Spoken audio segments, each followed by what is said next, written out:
Bagaimana hukum membaca mushaf Al-Quran atau membawa dalam tas dalam keadaan tidak berwudu? Khilaf di kalangan para ulama tentang masalah ini. Dan yang saya pahami dalam masalah ini bahwa membaca mushaf dan memegang mushaf itu utamanya dengan berwudu. Utamanya dengan berwudu. Ya. Adapun dikatakan harus berwudu dan dosa kalau dia memegang tidak berwudu, ini sulit kita berpendapat dengan ini. Sebab hadis yang dipakai berdalilkan la yamassul Quran illa tahir, tidak ada memegang Quran kecuali orang yang suci, orang yang tahir. Tahir itu punya banyak pengertian, taharah punya banyak pengertian. Karena punya banyak pengertian, tidak bisa dikhususkan dalam satu pengertian. Karena itu tidak jelas. Apalagi Nabi sallallahu alaihi wasallam bersabda, Aisyah berkata dalam hadis riwayat Muslim, karena Nabi sallallahu alaihi wasallam yazkurullah fi kulli ahyan. Nabi sallallahu alaihi wasallam mengingat Allah pada semua keadaannya. Pada semua keadaannya. Dan juga di dalam hadis Aisyah, ketika Aisyah melakukan haji, maka Nabi sallallahu alaihi wasallam bersabda, haji Aisyah dan Aisyah dalam keadaan haid. Maka Nabi berkata kepadanya, if'ali ma yaf'alul hajj illa an tatufi al-bait hatta waqturi. Kerjakanlah seluruh apa yang dikerjakan oleh orang yang haji kecuali tawaf di Ka'bah sampai kamu suci. Jadi Aisyah dilarang oleh Rasulullah sallallahu alaihi wasallam untuk melakukan, atau Aisyah diperintah untuk melakukan seluruh kegiatan haji. Seluruh kegiatan haji, amalan ibadah yang diperbolehkan di haji kecuali tawaf di Ka'bah saja. Kita dilarang. Ya. Dari sini boleh perempuan masuk masjid dalam keadaan haid. Dari sini ya, boleh perempuan membaca Al-Quran dalam keadaan haid. Dari sini boleh perempuan berzikir dalam keadaan haid, dan seterusnya banyak hukum yang bisa dipetik. Dan para ulama mengambil hukum tersebut dari yang kuat insyaAllah ta'ala.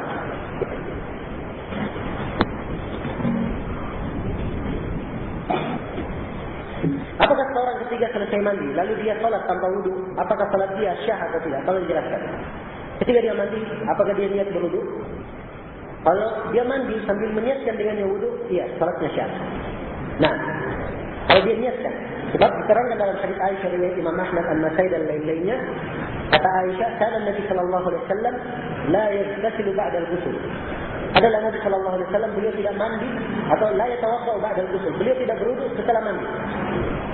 Jadi kalau sudah mandi, beliau tidak berwudu lagi. Ini kata Syekh bin Baz, hadis ini harus diputuskan dengan hadis innamal a'malu binniyat. Maka disyaratkan apabila dia meniatkan. Dia meniatkan. Nah, orang misalnya mencuburkan dirinya ke kanan, dia niatkan dengan wudu. Ya. Maka tidak syah, dia berwudu. Salat masuk ke dalam kamar mandi, dia niatkan dengan wudu. Syah, dia berwudu. Tapi kalau dia berwudu dengan tuntunan yang dituntunkan lengkap, itu lebih utama dan lebih afdal. Lebih utama dan lebih afdal. Di sini kita berbicara syah tidaknya saja. Kalau dia niatkan, maka hukumnya syah. Orang salat ketika salam, lalu dia mengusap mukanya. Apakah ini perbuatan bid'ah atau tidak? Nah, yang seperti ini, kalau dia melakukannya terus menerus dan dia tahu hadisnya lemah, ya itu dihukumi bid'ah. Dihukumi bid'ah. Kita sendiri yang meyakini hadisnya lemah, itu terhitung perkara bid'ah. Tapi para ulama khilaf dalam hadis tersebut. Al-Hafidz Ibnu Hajar menghasankan hadisnya dari seluruh jalan-jalannya dalam Bulughul Maram. Dan Syekh Al-Albani seingat saya melemahkan hadisnya, dan juga Syekh Al-Muqbil melemahkan hadis tersebut. Dan ini yang kuat, mengusap tangan atau mengusap kedua muka setelah berdoa itu tidak ada dalil syar'i atau tidak ada dalil sahih yang menunjukkan tentangnya. Yang ada cuma hadis yang lemah saja.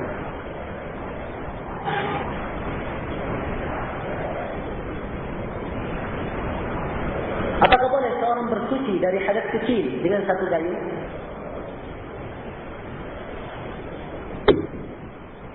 Dengan satu gayung. Ya boleh saja. Nah, dengan satu gayung. Yang penting hadas itu, ini dibedakan ya antara masalah itu. Masalah tentang dua kullah itu masalah sifatnya di dalam masalah air. Yang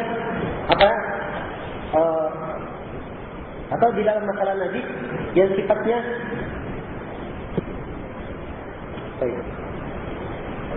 atau sulit mungkin kalau dipahamkan yang cara ini. Ini agak panjang. Harus kalian saja kedua poin.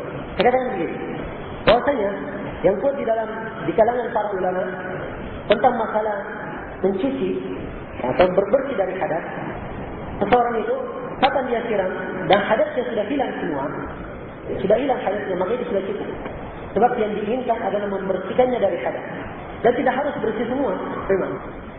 Ya, karena itu ketika membersihkan istinja pakai batu, itu kan batu tidak bisa membersihkan. Apalagi kalau orang buang besar kan, dibersihkan semuanya sampai tidak ada yang tersisa, enggak. Karena itu kata para ulama, hadas sedikit atau sesuatu yang sedikit tersisa itu dimaafkan. Sesuatu yang sedikit tersisa itu dimaafkan. Dipahami? Nah, InsyaAllah kalau misalnya cukup dengan hal tersebut satu gaya itu cukup.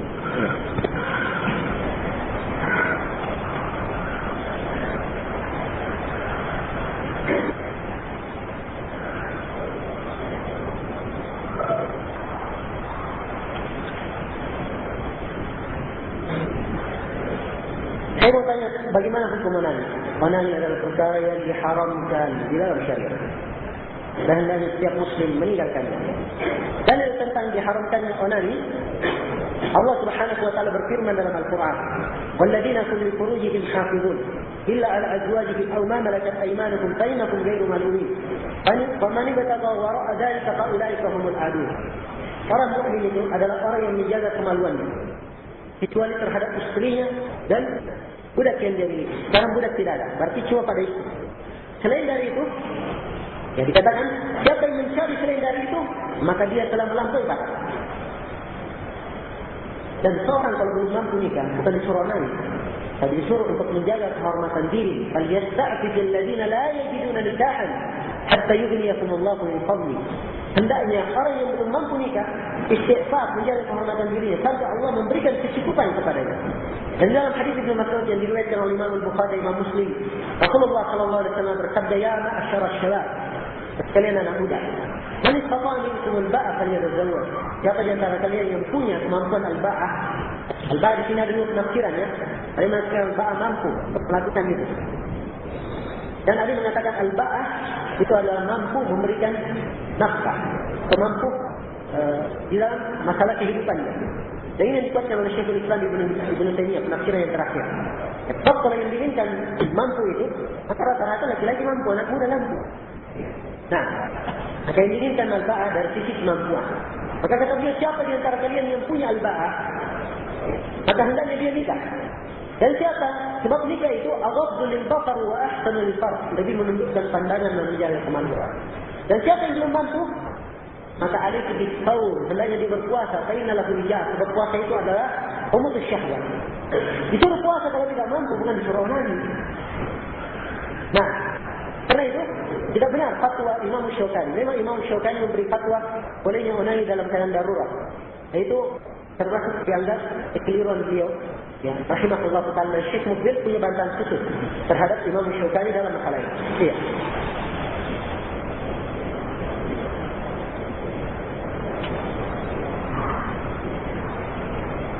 Bagaimana cara para remaja untuk menghindarinya? Pertama, jaga pergaulan.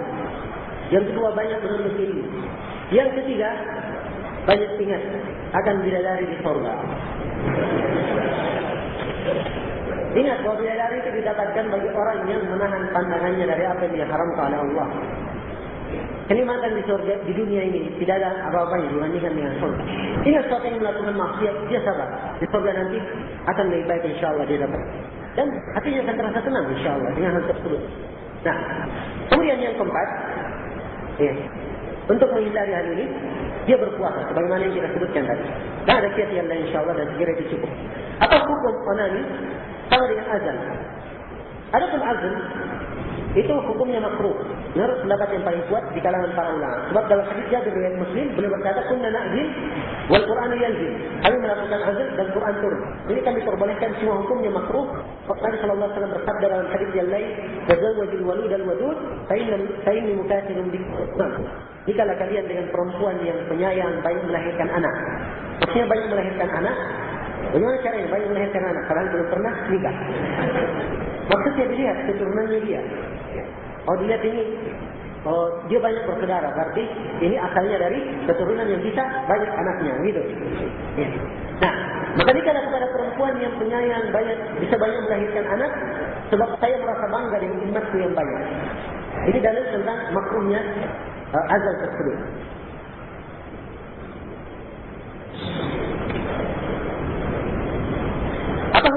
pidana dengan memakai proposal.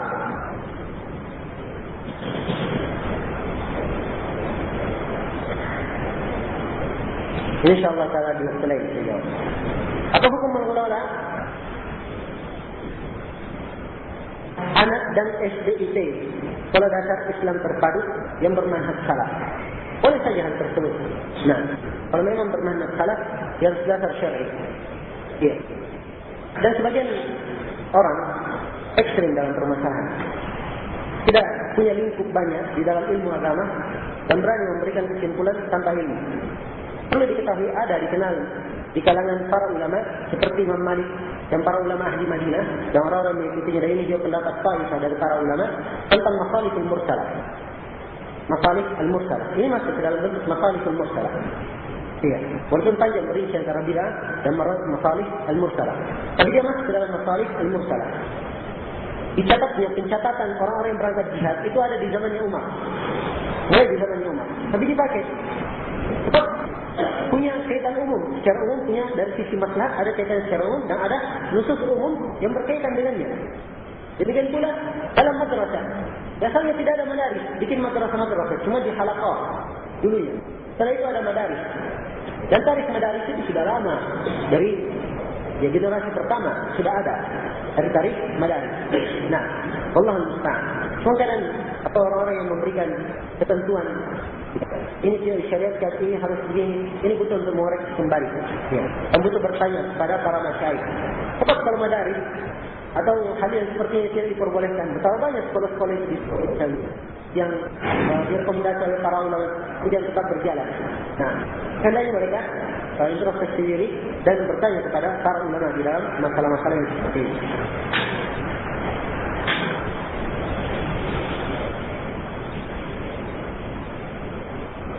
Sebenarnya kalau menurut Ustaz saya, kalau melakukan tasybih dalam menjelaskan asma dan sifat Allah, yaitu saat menjelaskan sifat Allah Al-Akbar yang Maha Besar, benarkah ini kalau menjelaskan?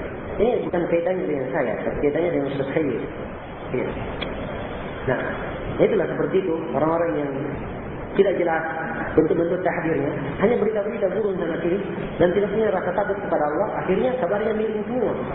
Ya, sampai. Nah, kemudian masalahnya juga orang-orang memberikan hukum dan mereka sendiri tidak paham asma wa sifat. Salah dalam asma wa sifat jadi. Wallahul musta'an. Dan ini saya sudah terangkan dalam satu kasus tersendiri, bisa antum dengarkan.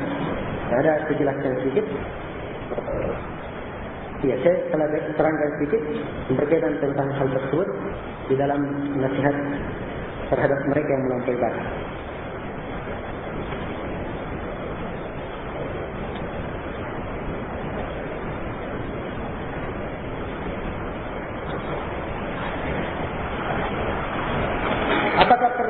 Aku pernah membaca Rasulullah SAW tidak pernah memalingkan badannya ke kanan kiri pada waktu salat. Ini salah ya, bacanya salah. Sebab hadis-hadisnya dalam riwayat Bukhari dan Muslim. Ya. Buka Sahih Bukhari, di akhir kitab salat akan dapat insyaAllah tentang hal ini. Dan para sahabat, sebagian sahabat itu senang berada di sampingnya Nabi. Sebab Nabi kalau balik, beliau balik ke arah kanan. Beliau balik ke arah kanan. Nah,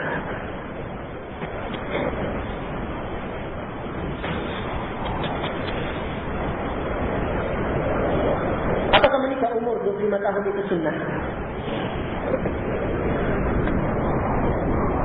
Saya itu adalah sesuatu yang dilakukan oleh Nabi sebelum beliau diutus sebagai seorang Nabi.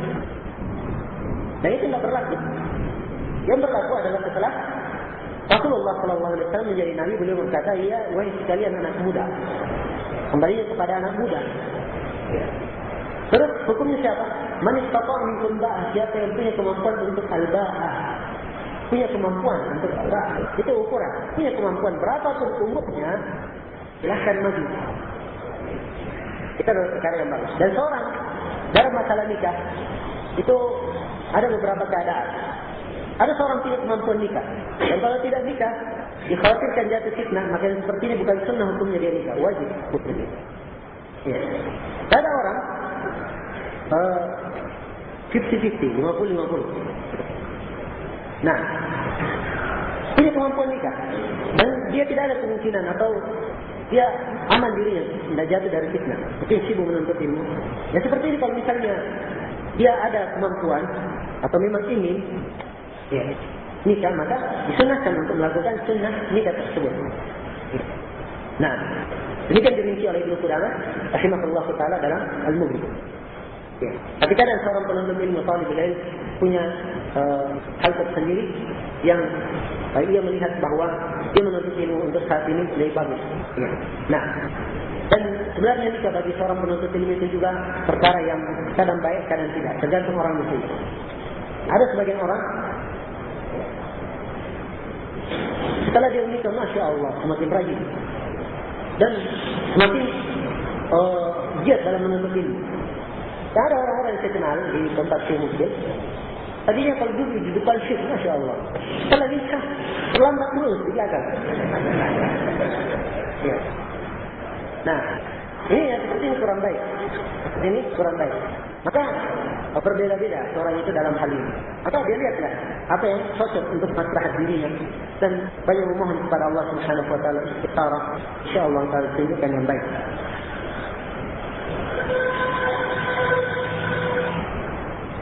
Bagaimana hukum memotret orang atau hewan? Merekam pakai CD. Ya. Yang saya ketahui ya, yang membolehkan hal ini di zaman ini itu cuma Syekh Ibnu Utsaimin rahimahullah taala. Nah, itu diselisih oleh ulama yang lain, Syekh Baqi dan Syekh Muhammad. Bagaimana hukum menikahi wanita yang kafir? Khilaf di kalangan para ulama. Ya. Dan yang saya tahu dari Syekh Muhammad Al-Imam ya, bahwa hal tersebut adalah perkara yang dibolehkan. Perkara yang dibolehkan kalau dia punya rasa aman dalam agamanya. Walaupun dia sendiri memandang bagusnya ditinggalkan. Bagusnya ditinggalkan. Nah,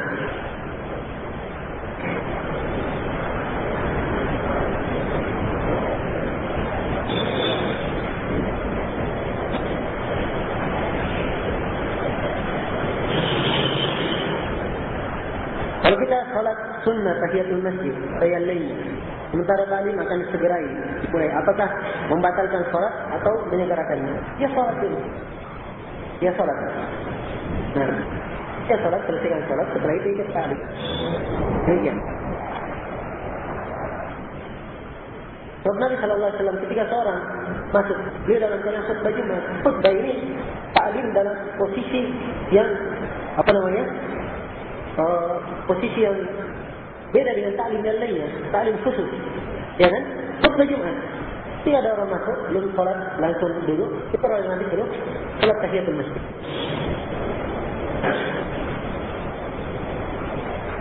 Bolehkah kita melakukan dua ibadah dengan dua niat? Ya, kalau dia gabungkan antara dua ibadah, itu hukumnya boleh dengan ketentuan jenis ibadahnya sama. Yang kedua, mungkin digabungkan. Mungkin digabungkan. Iya. Ada lagi syarat yang ketiga, sendiri disebut oleh Ibnu Rajab dalam Qawaid Fiqh. Ala kulli hal, jika contoh oleh para ulama, seperti misalnya tahiyatul masjid dan salat sunnah 2 rakaat sebelum subuh. Kan maksudnya adalah melakukan 2 rakaat. Kalau dia lakukan hal tersebut, dia niatkan 2 niat, maka itu sudah cukup. Cukup untuk semuanya. Nah, ini bisa digabungkan. Jenisnya sama, bisa digabungkan. Bisa digabungkan. Maka seperti ini dibolehkan oleh para ulama. Imam Syaukani berkata, saya pelajari hadis ini tentang masalah menggabungkan niat ini. Saya pelajari belasan tahun dan saya dapatkan tidak ada masalah dengan hal tersebut. Dan ini yang dikuatkan oleh Syekh Muqbil rahimahullah ta'ala. Beliau berdalilkan dengan hadis innamal a'malu binniyat.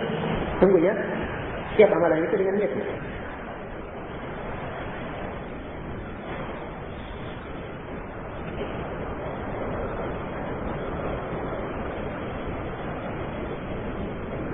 Sebutkan bahawa Ikhwanul Muslimin Hizbut Tahrir adalah firqah yang sesat. Apakah Muhammadiyah versi NU tidak itu sama? Ya, hukumnya sama. Cuma bisa diingat ya Ikhwan, hukum umum beda dengan hukum orang per orang. Itu harus diketahui. Dan ini juga sebenarnya termasuk kaidah dalam tahrir. Ada disebut Jemaah ini, misalnya jemaah tabligh, misalnya jemaah ahli bidah, ya kan? Tapi orang per orang dalamnya belum tentu mubtadi'. Orang yang tahu manhajnya jemaah tabligh, dia tabanna dan meyakini jemaah tersebut, maka ini yang dikatakan ahli bidah. Tapi orang yang tidak tahu, kadang dia menginginkan kebaikan tapi tidak tahu, ini diingatkan. Kalau dia terus seperti itu, baru dihukumi dia mubtadi'. Ya. Pahami? Itu fatwa dari Syekh Mukbil menjelaskan tentang hal tersebut.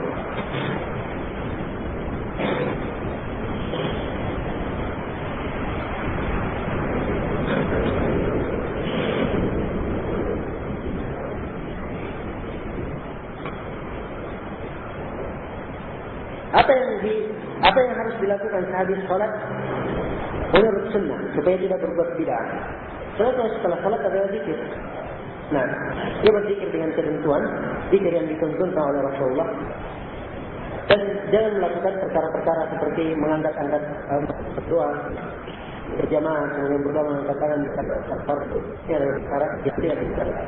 Tuntunan zikir itu ada, dan alhamdulillah disebutkan di majalah Nasihat yang sekarang sudah terbit, sebut tentang tuntunan zikir yang sahih. Ada beberapa zikir yang hadisnya lemah, seperti membaca La ilaha illallah wahdahu la syarika lahu alhamdulillah tadi surat maghrib salat. Ini hadisnya lemah. Ya. Kita tidak sebut. Juga beberapa zikir yang lain ada kita pandang lemah juga itu. Sekarang dalam hadis pasti.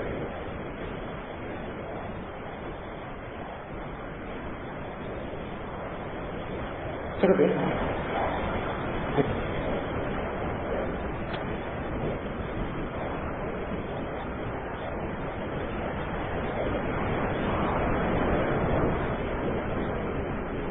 Tanya. Baik, kira cukup dulu sampai sini. Hah? Ini cukup. Hari ini memang materi banyak berkaitan dengan pokok. Jadi kita agak lambat hari ini. Baru berapa poin tadi? 9 poinnya. Nah, insyaAllah nanti hari besok kemudian kita mengambil kitab ini. Dan saya sendiri berusaha untuk menyelesaikan kitab ini selama 3 hari. Memohon kepada Allah taufik dan hidayahnya. Wafaqallahu al-jami' lima yuhibbuhu wa yardah. Sallallahu alaihi Muhammad wa ala alihi wa sahbihi sallama tasliman katsiran. Wa subhanakallahumma wa bihamdik, asyhadu an la ilaha illa anta, astaghfiruka wa atubu ilaik. Walhamdulillahirabbil alamin. Assalamualaikum warahmatullahi wabarakatuh.